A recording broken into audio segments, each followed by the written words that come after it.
I want to talk about two commonly topped trees in our area, the liquid amber, which we're working on here, and later on I want to talk about the silver maple. These are trees that grow very, very large, and because they grow so large, a lot of people fear them, and their reaction to the height is, let's make it shorter. Well, I want to show you today some of the damage that the topping cuts cause over the long haul. Many times when a tree is topped, the tree becomes so dangerous as a result of the topping that we have to end up removing the tree. In this case, we took this liquid amber down. All the top cuts up there had resprouted and were multiples, and it was breaking up. There was additional reasoning behind the removal. It was cracking their foundation. But here, I want to show you this. Liquid amber tree was topped. And you can see that wherever it was topped, it threw out an abundant amount of new sprouts, which were very, very heavy. And each of these sprouts got quite long. What we're looking at here was, about 12 to 15 feet of length, all associated with this old top cut. I went ahead and cut it in half here so you can get a better view of what's going. It's kind of absorbed it up on this part, but it's encapsulated the decay, and you can see how the decay spreads all the way down through the center of the tree. It's still relatively solid, but this portion of it is really getting bad, and it's running a line down in here. So my point is that when you top a tree, the trees will survive, but those long-term areas of decay continue to get worse. So this tree was topped about 3 years ago, and it threw out about 10 to 12 feet of new growth, maybe 15 feet of new growth. And it was this massive abundance, so it was heavier than this branch should have tolerated if it had never been topped in the first place. So, long story short, if you top a tree, you create a high maintenance tree. You create a situation where the tree continues to decay for forever, basically. It doesn't just stop. This right here, it'll grow around and encapsulate the wound, but this area will continue to work its way down through the trunk. It was discolored way down there where I chipped the rest of the branches.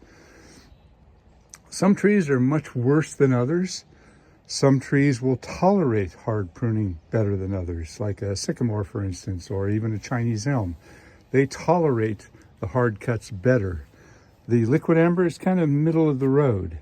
I've mentioned birch and silver maple and a lot of things like that when you make these top cuts, they quickly rot all the way down and hollow out. So understand the tree you're working in, understand the weaknesses of the species, and don't be afraid to do what I'm doing here. Cut things open and learn for yourself.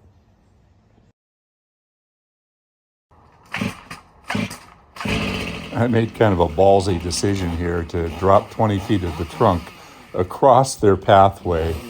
I want you to see how I set this up.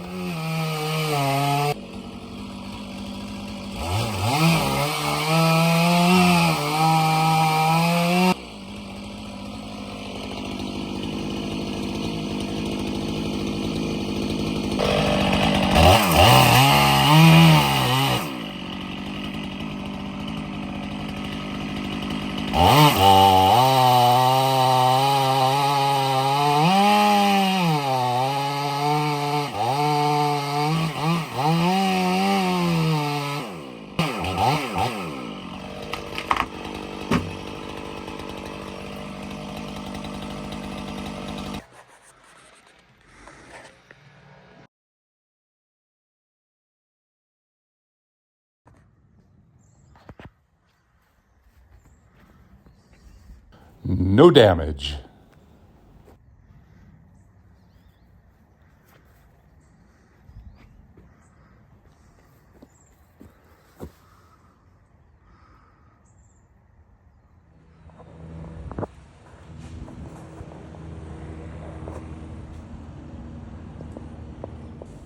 So we're off to yet another job, and I'm going to talk about the silver maple.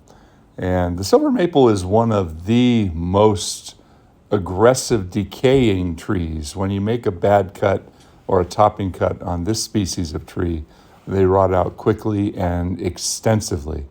I want you to take a look at this.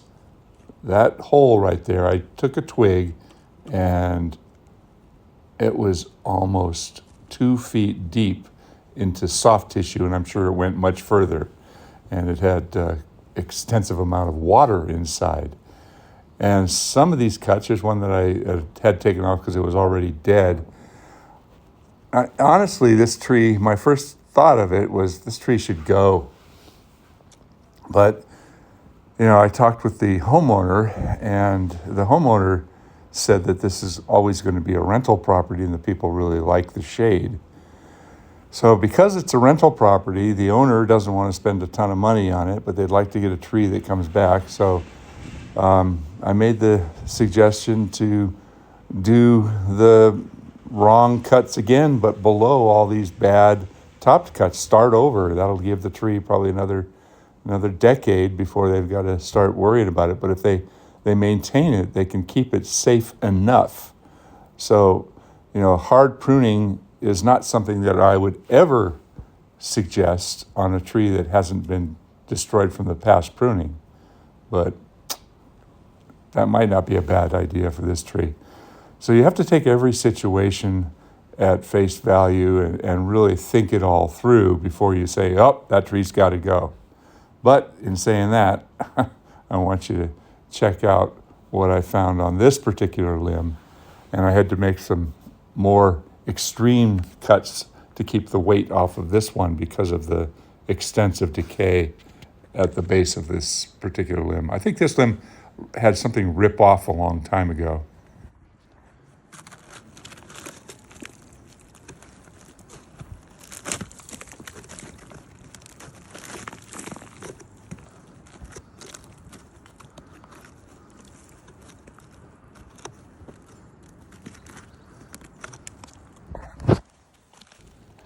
So what I'm doing here is I'm opening up all this really soft tissue because I need to know just how bad it is.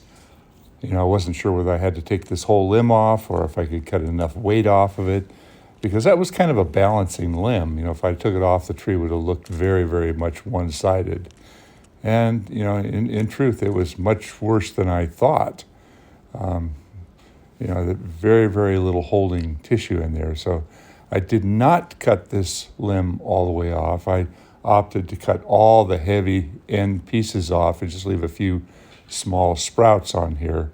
And it was mostly for aesthetic reasoning, and I believe that the property owner is going to end up hard pruning this tree next year. That was what I talked with her about after we did this initial trim. So I didn't go in there with the intent of doing it. This was more about discovery.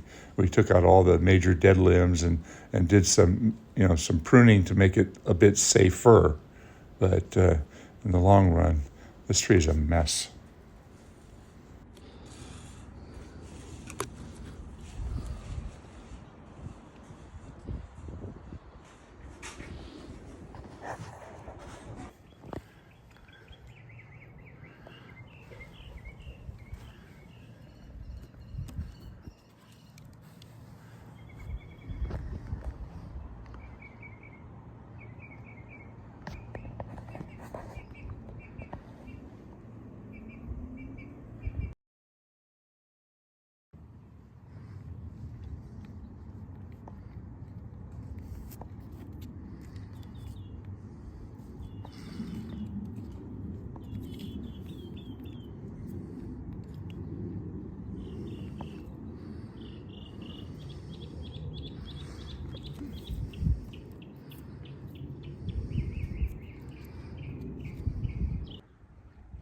I'm often talking about the negative impacts of topping trees and what the long-term impact is to the tree.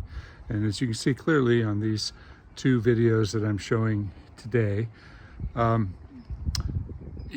people see what the new growth is, but they don't really see the decay or the are the weaknesses or the problems associated with screwing the tree up in the past.